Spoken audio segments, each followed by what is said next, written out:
የሰዓቱ ሰበር መረጃዎች በዛሬው ዕለት ከተከሰቱ እጅግ ወሳኝ አበይት ጉዳዮች መካከል ዘመነ ካሴ በመራው ውጊያ ከ10 ካሲኖ በላይ የብልጽግና ጦር መንደዱ ተነግሯል።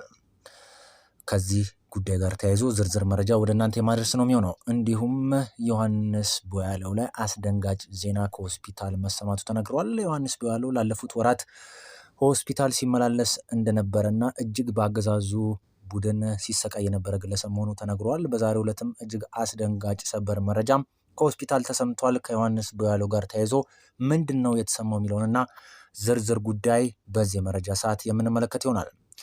ሰበር የምስራች መረጃም ተከስቷል። ባህር ዳር በአፋብን እጅ መግባቷ በዛሬው ዕለት ተገልጿል። በባህር ዳር በነበሩ 3 ልዩ ቦታዎች ላይ በተደረገ ኦፕሬሽን በርካታ ድል መጎናጸፉን የ102ኛ እንዲሁም የባህር ዳር ዙሪያ ፋኖች ገልጿል። ለመሆኑ ባህር ዳር እንዴት ውላ ሰነበተች የሚለውን ዝርዝር ጉዳይም በዚህ መረጃ ሰዓት ታደምጣላችሁ። ወደ ተመልካቾች እነዚህን ጨምሮ በርካታ ሊደመጡና ወደ እናንተ ቢደርሱ ይጠቅማል ያልኳቸውን ሌሎች አጫጭርና ወሳኝ መረጃዎችን ጨምሬ ለሚቀጥሉት ከ10 ደቂቃ በላይ ከኔ ጋር ስትቆዩ ወደ እናንተ በዝርዝር የማደርስ ነው የሚሆነው። በቅድሚያ ግን ለዚህ ቻናል አዲስ የሆናችሁ ቤተሰቦች ካላችሁ የሰብስክራይብ እንዲሁም ቪዲዮውን ሲጀምሩ ላይክ እና ሼር በማድረግ እንዲሆን ከወዲሁ በአክብሮት እየጠየቅኩኝ በቀጥታ ወደ መረጃዎች ላቅና። መልካም ቆይታን በእኔ በኩል ተመኘውላችሁ።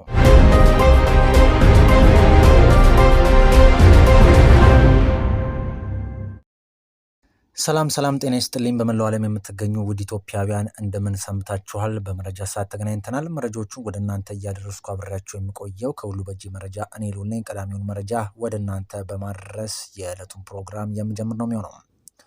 የብልጽግና መከላከያ ሰራዊት ንጹሐንን አማራዎችን በከባድ መሳሪያ መጨፍጨፉ ተገለጸ። በዛሬው ዕለት የተከሰተው ይህ ክስተት እጅግ በርካቶችን እያሳዘነ ይገኛል። ሚያዝያ 17 2018 ዓ.ም የአብይ አህመድ ስልጣን አስጠባቂ ሰራዊት በእግረኛ ሰራዊት አልሳካለት ሲል የአማራን ህዝብ በከባድ መሳሪያ በመጨፍጨፍ ህዝብ ጠልነቱን ማሳየቱ ተገልጿል። በሰሜን ወሎ አስተዳደር ዞን ግዳን ወረዳ ዙሪያ 06 እና 07 ቀበሌዎች በቀን 17/08 2018 ዓ.ም የአፋብን ወሎ ቤተ አማራ ሚኒሊክ እዝ 303ኛ ኮር አካል የሆነችውን የጥራሪ ክፍለ ጦርን አፍናለሁ ብሎ አስቦ ተንቀሳቅሶ ባካሄደው አውደ ውጊያ በአጸፋው ሽንፈትን ተከናንሞ ከ25 በላይ ሰራዊቱን በሙትና ቁስለኛ ሲያጣ በብስጭት ከባድ መሳሪያ በዘፈቀደ በመተኮስ የአስንቋ አበጋዝን እንስሳቶች 5 በጎች እንዲሁም ከ7 በላይ ከብቶችን ጨምሮ 4 አርሶ አደሮችን መግደሉ ነው የተገለጸው። እንዲሁም በ07 ቀበሌም እንዲሁ 2 ወንድማማቾችን ጨምሮ እንዲሁም አንድ በ70 ዓመት ዕድሜ ክልል ውስጥ የሚገኙ እናትን በመጨፍጨፍ እጅግ ዘግናኝ የተባለለትን ተግባር ፈጽሞ መውጣቱ ተነጋግሯል። በአጠቃላይ የአማራ ህዝብ ሰላሙን የሚያገኘው ብልጽግና ተነቅሎ ሲጠፋና ለመላ ኢትዮጵያውያን የምትበቃ ሀገር መመስረት ስንችል ብቻ ነው በሚል ከጠላት ጋር ዛሬ አንገት ለአንገት ተናንቀው እየተዋጉ ያሉት የጥራሪ ክፍለ ጦር አሃዶች ሀሳባቸውን አጋርተዋል። መረጃውንም የክፍለ ጦሩ ቃል አቀባይ ማድረሱን በዚሁ ለመግለጽ ወደድኩኝ። ወደ ሌላኛው ወሳኝ መረጃ በዚሁ ላቅና።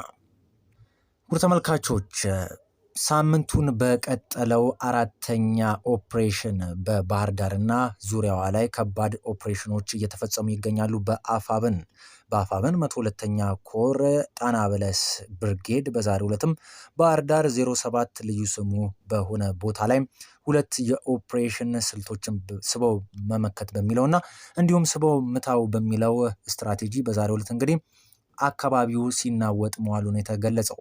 ባህር ዳር አካባቢ እንዲሁ በርካታ ቦታዎችን በአፋብን ቁጥጥር ስር በማስገባት የሐሰተኛ ምርጫውን ለማወጫበርና በርካታ ስምሪቶችን በካድሬዎች የሰጠውን ከፍተኛ አመራርም መደምሰስ መቻሉን የተገለጸው።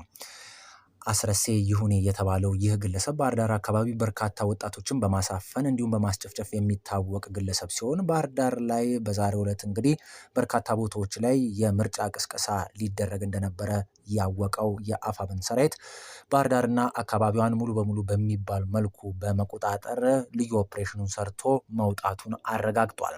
በዚህም በርካታ የወንበር አስጠባቂ ልዩ ኃይል እንዲሁም ሚሊሻና እንዲሁም የአብይ አህመድ አገዛዝ መከላከያ ሰራዊት መደምሰሳቸው ነው የተገለጸው።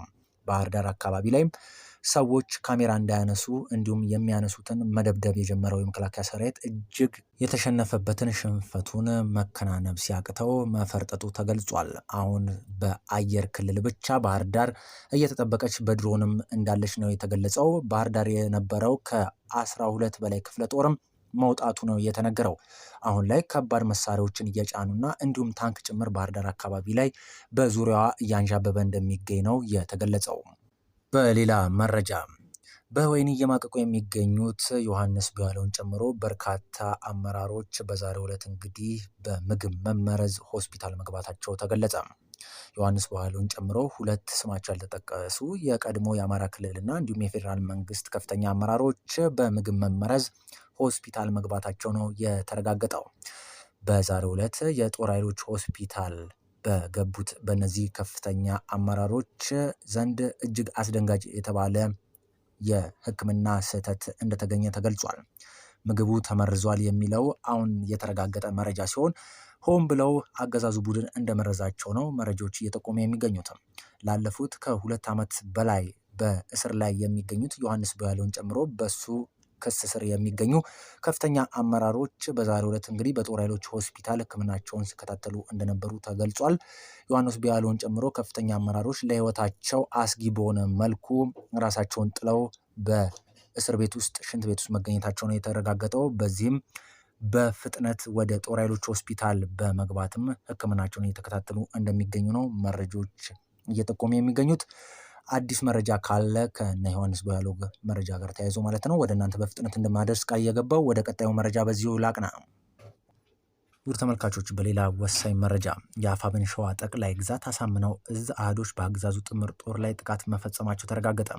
የአማራን ሕዝብ ከሚጨፈጭፈው አገዛዝ ጋር አብሮ የተሰለፈውን ራሱን ጥምር ጦር እያለ የሚጠራው ስብስብ ከብልጽግናው የተበረከተለትን የእጅ መንሻ ሳይረከብ በጀግናው ሰራዊት ተመቶ መፈርጠጡ ኮሩ ገልጿል።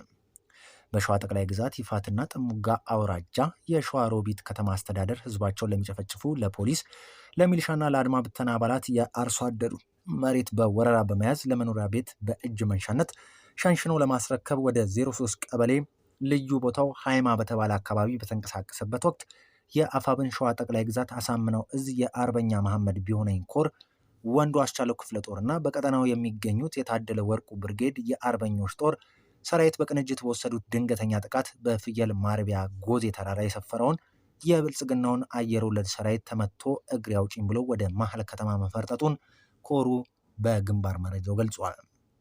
ይህ በእንዲህ እንዳለ በውድቅቱ ዋዜማ ላይ የሚገኘው የብልጽግናው አገዛዝ የጨረባ ምርጫ ምዝገባዬን በተሳካ መልኩ አጠናቅቄያለሁ ቢልም በዛሬው ዕለት ሚያዝያ 17 ቀን 2018 ዓ.ም ወደ ቅዳሜ ገበያ በመሄድ በነበሩ የግሼ ራቤል ወረዳ ሰላማዊ ዜጎችን በግድ የምርጫ ካርድ ካልወሰዳችሁ በሚል የወረዳው ካቢኔዎች ከቅጥረኛ ሰራዊታቸው ጋር በመሆን በአስገዳጅ ሁኔታ ህዝብ ሲደበድቡ ማርፈዳቸው ከፍተኛ ቁጣ አስነስቷል። የግለሰቦችን የሰብአዊ መብት በመርገጥ የይስሙላ አስገዳጅ ዲሞክራሲ አሰፍናለሁ በሚል ከፍተኛ የወረዳው አመራሮች ጭምር በዚህ አስነዋሪ ተግባር መሳተፋቸውን ተበዳዮች በምሬትም ተናግረዋል።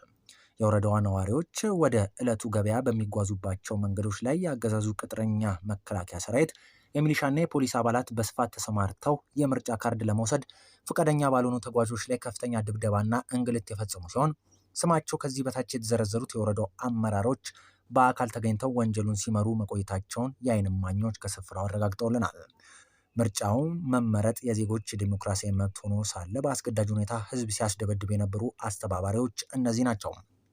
አንደኛ አቶ ክፍሌ አበራ የወረዳው ዋና አስተዳዳሪ ሲሆን አቶ በለው ደጀኔ የሰላምና ደህንነት ኃላፊ፣ አቶ ታገለ ተካ ምክትል የሰላምና ደህንነት ኃላፊ፣ አቶ አያሌው የሚሊሻ ጽሕፈት ቤት ኃላፊ መሆናቸው ተረጋግጧል።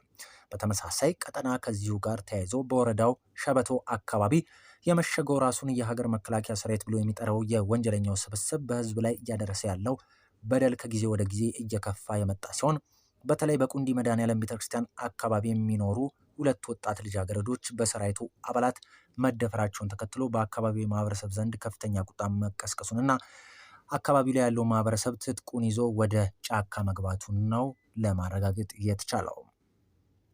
ተመልካቾች የመጨረሻ መረጃን ወደ እናንተ አርሼ የዕለቱን ፕሮግራም በዚሁ ልቋጭ። ምኒልክ እዝ በግዳን ወረዳ በወሰደው ስልታዊ የስቦ መምታት እርምጃ ከ25 በላይ የአገዛዙ ወታደሮች መደምሰሳቸው ተገለጸ።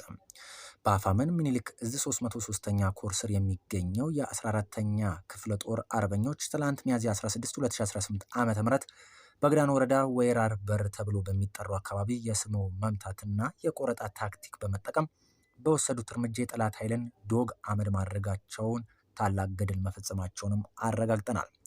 የጠላት ኃይል ሙጃ ማርያም በተጠመደ ከባድ መሳሪያ ሽፋን ታግዞ ከወደ አፋብን የተሰነዘረበትን ጥቃት ለመመከት የሞከረ ቢሆንም ነገር ግን የአያላኑን ክንድ መቋቋም ባለመቻሉ ተፍረክርኮ ተበታትኗል። በክፍለ ጦሩ ስር የትዕግስቱ ሬጅመንት ፋኖች ከክፍለ ጦሩ አብሪዎች ጋር በመቀናጀት በወሰዱት በዚህ እርምጃ የጠላት ኃይል ወደ ሞትን ቀጠናው ተስቦ እንዲገባ በማድረግ ዙሪያው ገባውን ክርችም አድርጎ መዝጋት የጥቃት ሱናሚ አውርደውበታል። የብልጽግናው ቡድን ለፕሮፓጋንዳ ፍጆታ የሚጠቀምበትን የውሸት የምርጫ ካርድ በግዳጅ ለማከፋፈልና የፋኖ አሃዶችን አፍናለሁ በሚል ቅዠት ወይራ በር አካባቢ በሚገኙ 06 እና 07 ቀበሌዎች የተንቀሳቀሰው የጠላት ኃይልም 45ኛ ክፍለ ጦር ሳይቀድም ቀድሞ በሚጠብቀው የአፋብን ክንድ አመድ ሆኖ ተመልሷል። የሚኒሊክ እዝ 303ኛ ኮር ስር 14ኛ ክፍለ ጦር ስር የሚገኙት የትዕግስቱ ሬጅመንት አርበኞች እንዲሁ ከክፍለ ጦሩ አብሬዎች ጋር በመቀናጀትም የጠላትን እንቅስቃሴ አስቀድመው በመሰለልና አውደ ውጊያውን በመምራት ረገድ አስደናቂ የሆነ የውጊያ ጥበብ ማሳየታቸው ተገልጿል። በዚህ አውደ ውጊያ ከ10 በላይ የአገዛዙ ወታደሮች ወዲያውኑ ሲገደሉ ከ15 በላይ የሚሆኑት ደግሞ በከባድ ሁኔታ ቆስለው በሞትና በህይወት መካከል እንደሚገኙ ተረጋግጧል። የገዛ ወገናቸውን ለሚጨፈጭፈው የአገዛዝ ስርዓት በወዳቸው ወድቀው ተላላኪ የሆኑት የሚሊሻ አባላትም ባልሆነ መንገድ መርታችሁ ለጥቃት ዳርጋችሁናል ተብለው በዱላና በክላሽ ሰደፍ የተደበደቡ ሲሆን ጉድጓድ ምሰው የመከላከያን አስክሬን እንዲቀብሩና ቁስለኛ በጀርባቸው እየተሸከሙ ወደ ሙጃ ማርያም ከተማ እንዲያግዙ መደረጋቸው ነው የተረጋገጠው። በአሁኑ ሰዓት ወራሪው ሰራዊት ነፍስ ግቢ ነፍስ ውጪ በሆነ ጭንቀት ውስጥ የሚገኝ ሲሆን ፋኖ ውጊያውን በበላይነት በመምራት በድል ታጅቦ እርምጃውን በማስፋት ግስጋሴው መቀጠሉን ነው ለማረጋገጥ እየተቻለው።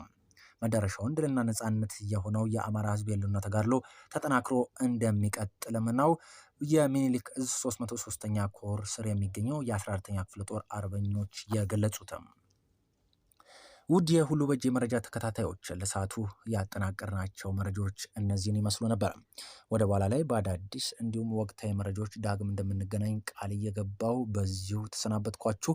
ቪዲዮን ከወደዳችሁት እንደተለመደው ላይክ፣ ሼር እንዲሁም ማንኛውንም ሀሳብ አስተያየታችሁን ኮሜንት ሴክሽን ላይ ብጽፉልኝ ደስ ይለኛል። እንዲሁም ለዚህ ቻናል አዲስ ሆናችሁ ቤተሰቦች ካላችሁ ሰብስክራይብ በማድረግ የዶላር ምልክት በመጫን አዳዲስ መረጃዎች ወደ እናንተ በፍጥነት እንዲደርስ ያድርጉ።